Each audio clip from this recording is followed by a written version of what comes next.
Eh bien bonjour à tous les amis, j'espère que vous allez bien. Bienvenue dans cette nouvelle vidéo. Alors c'est bientôt la fin du confinement, putain on n'en peut plus hein. Mais bon, faut bien ce qu'il faut hein. Allez, on va pouvoir se défouler dans pas longtemps. J'en profite pour finaliser, donc nettoyer la boîte à air et le filtre. On va le faire aussi sur le X30. Donc je vais faire les deux boîtes à air, les deux filtres. Je vais vous montrer comment je procède moi. Après vous faites comme vous voulez hein. On voit ça après le jingle.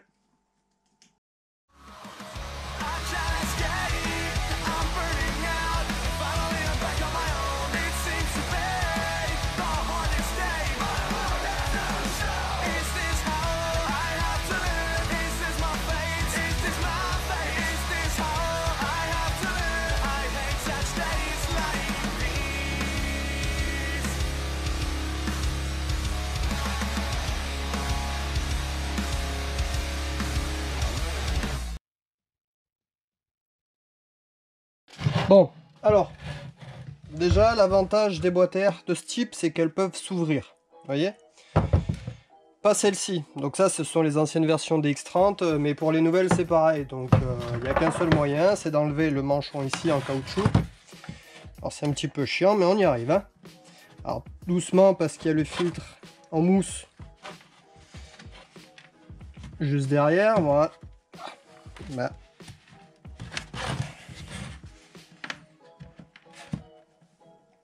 Voilà, des fois c'est un petit peu chiant. Ok, ça.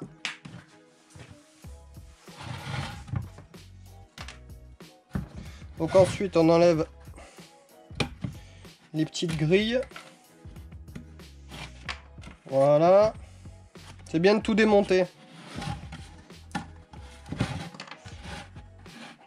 Les trompettes on peut les enlever aussi. Voilà. Comme ça la boîte à air est bien vide. On va bien pouvoir accéder dans tous les coins et les ratacoins de la boîte. Ok. Celle-ci c'est pareil. Le manchon on peut l'enlever. Voilà. Hop. Et on va l'ouvrir.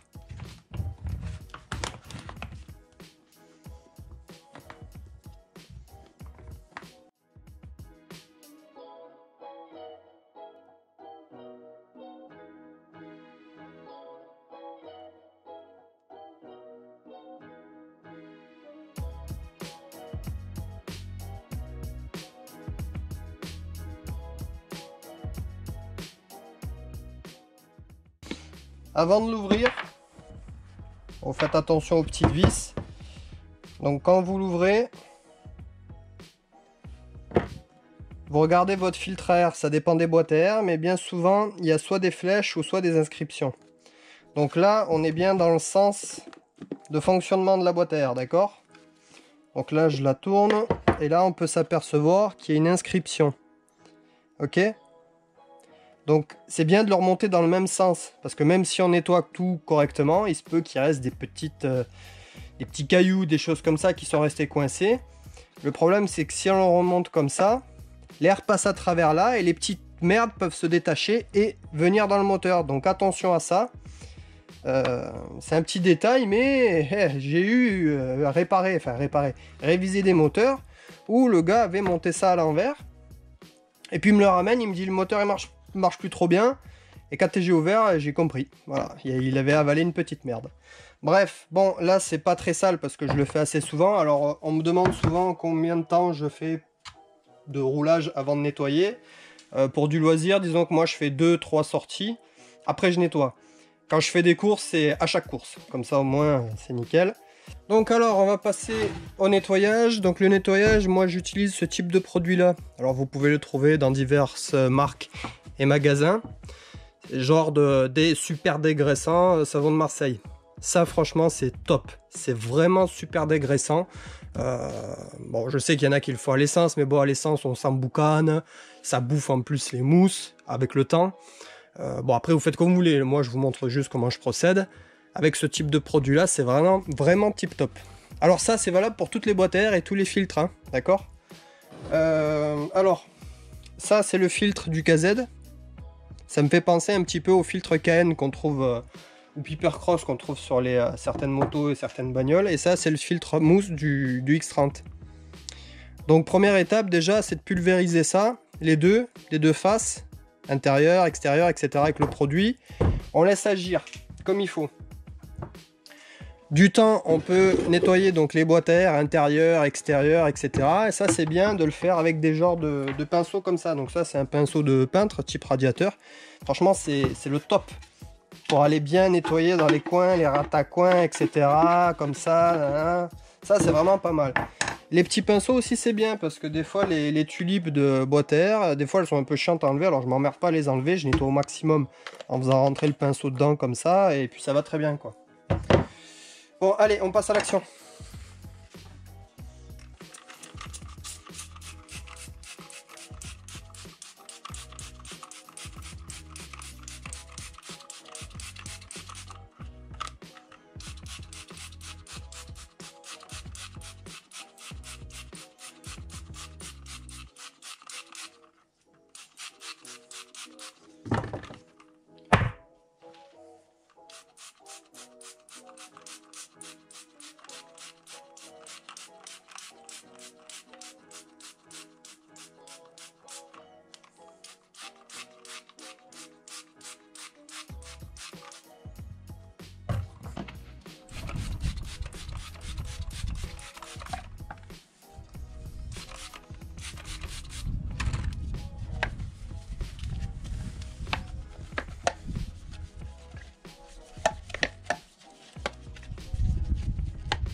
Bon, voilà, les boîtes, c'est nettoyé. On va laisser sécher au soleil comme il faut.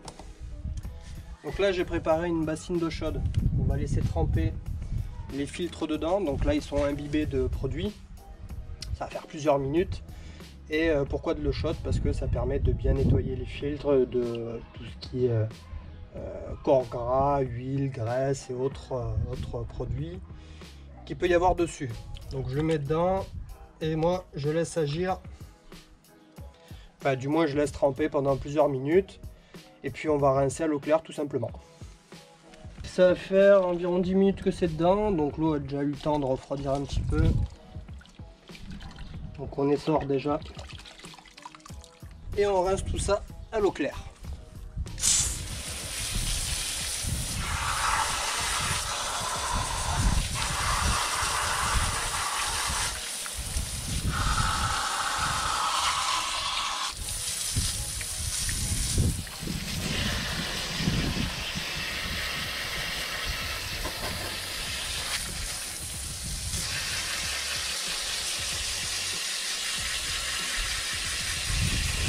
Tout est sec, on va pouvoir remonter ça comme il faut. Alors les filtres aussi c'est bon, donc environ 24 heures de séchage, c'est bien, hein. Alors pour le filtre, moi j'utilise ça. Donc c'est pas un placement de produit, moi ça fait un moment que j'utilise ça quand j'étais en motocross aussi. C'est bien pour le pulvériser sur le filtre. Bon, même si en kart il n'y a pas autant de poussière qu'en motocross. Mais voilà, il suffit que vous fassiez une sortie de piste ou deux. Et puis voilà, vous bouffez pas mal de poussière dans la boîte à air, quoi. Donc ça c'est bien pour les parties fines de poussière, pour les retenir au maximum. Donc alors, bah, tout simple, hein, on en fout sur le filtre.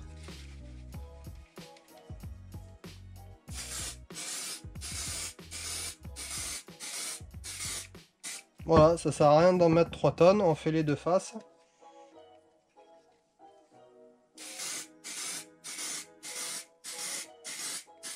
Voilà, ça suffit. Pour le filtre du KZ. Alors sachez qu'aussi à l'époque, beaucoup, certains utilisaient aussi du WD-40. Alors ça dépanne aussi, ça fonctionne. Je l'ai déjà fait plusieurs fois. Si on n'a pas ça, il faut pas en mettre 3 tonnes. C'est juste pour avoir un corps gras sur le filtre pour pouvoir retenir les fines particules en fait. Donc le WD-40 ça fonctionne. Bon, maintenant on passe à la graisse. Alors vous me direz, pourquoi de la graisse? Bah tout simplement c'est comme ça que je procède, parce que c'est une technique qui se faisait à l'époque, surtout sur les cartes. Et puis d'ailleurs le doyen de notre ASK me l'a confirmé, il y en a qui faisaient comme ça. Donc moi je trouve que c'est pas mal, après vous faites comme vous voulez. Hein. C'est qu'on vient tout simplement tapisser le fond de cette boîte à air par exemple, parce que le filtre vient là, donc l'air passe là, passe à travers le filtre, et là on rentre dans le moteur. Donc cette partie là, en dessous du filtre, on vient tapisser de graisse, pour faire encore un retien comment ça s'appelle, de poussière. Donc faut pas en mettre beaucoup, faut vraiment l'étaler au maximum. Voilà. Vraiment étaler comme il faut la graisse dans le fond de la boîte. C'est vraiment pour avoir une petite pellicule de graisse. Ça permet de retenir, parce que le flux de l'air, si vous voulez, pardon, rentre dans la boîte à air comme ça, et donc vient percuter les parois évidemment. Hein. Donc ça fait comment ça s'appelle, une protection, si on peut dire, supplémentaire, qui peut retenir une partie aussi des poussières qui peut passer. Moi je trouve que c'est vraiment une très bonne astuce, c'est ingénieux. C'est ingénieux, fallait y penser. Voilà, franchement il n'y a pas une grosse épaisseur, ça suffit. Là il en manque un tout petit peu, on va en mettre ici. C'est vraiment pas mal comme technique. Et en plus, ce qui est bien avec ce nettoyant là, c'est que vraiment il enlève comme il faut la graisse.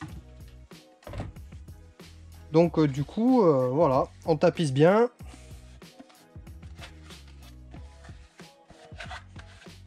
Voilà, impeccable. Il n'y a plus qu'à remonter le filtre. Donc le filtre, attention, comme je vous ai dit tout à l'heure, le sens.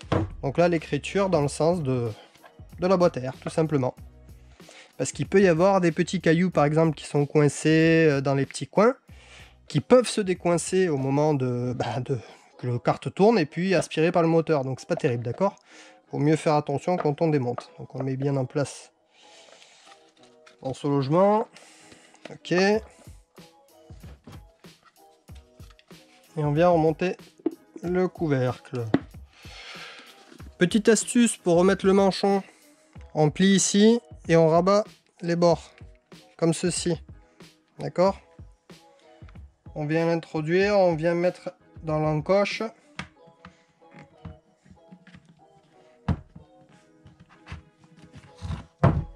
Et on fait rentrer correctement. Voilà. Ok. Pour la boîte à air du X30, c'est pareil. On peut mettre un petit peu. Alors c'est plus difficile. Si vous avez des petits poignets qui rentrent, c'est bien. On peut faire un petit tapissage comme on peut dans la boîte. Alors c'est pas obligé, mais bon. Ça fait toujours ça en plus qui retient donc de la poussière. Bon là je fais vraiment comme je peux parce que mon poignet passe pas. Alors si vous avez des enfants, c'est le moment de les faire travailler un petit peu. Voilà. Bon, ça ira. Les tulipes. Bon ben là c'est pareil. On vient le plier. C'est un peu plus dur. Le manchon est plus dur. Mais ça fonctionne. Voilà.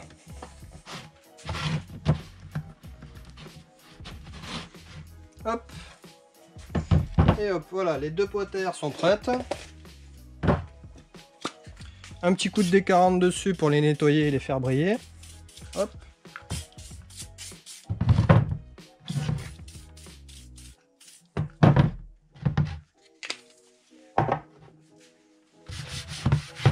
Et un petit coup de chiffon, tout simplement.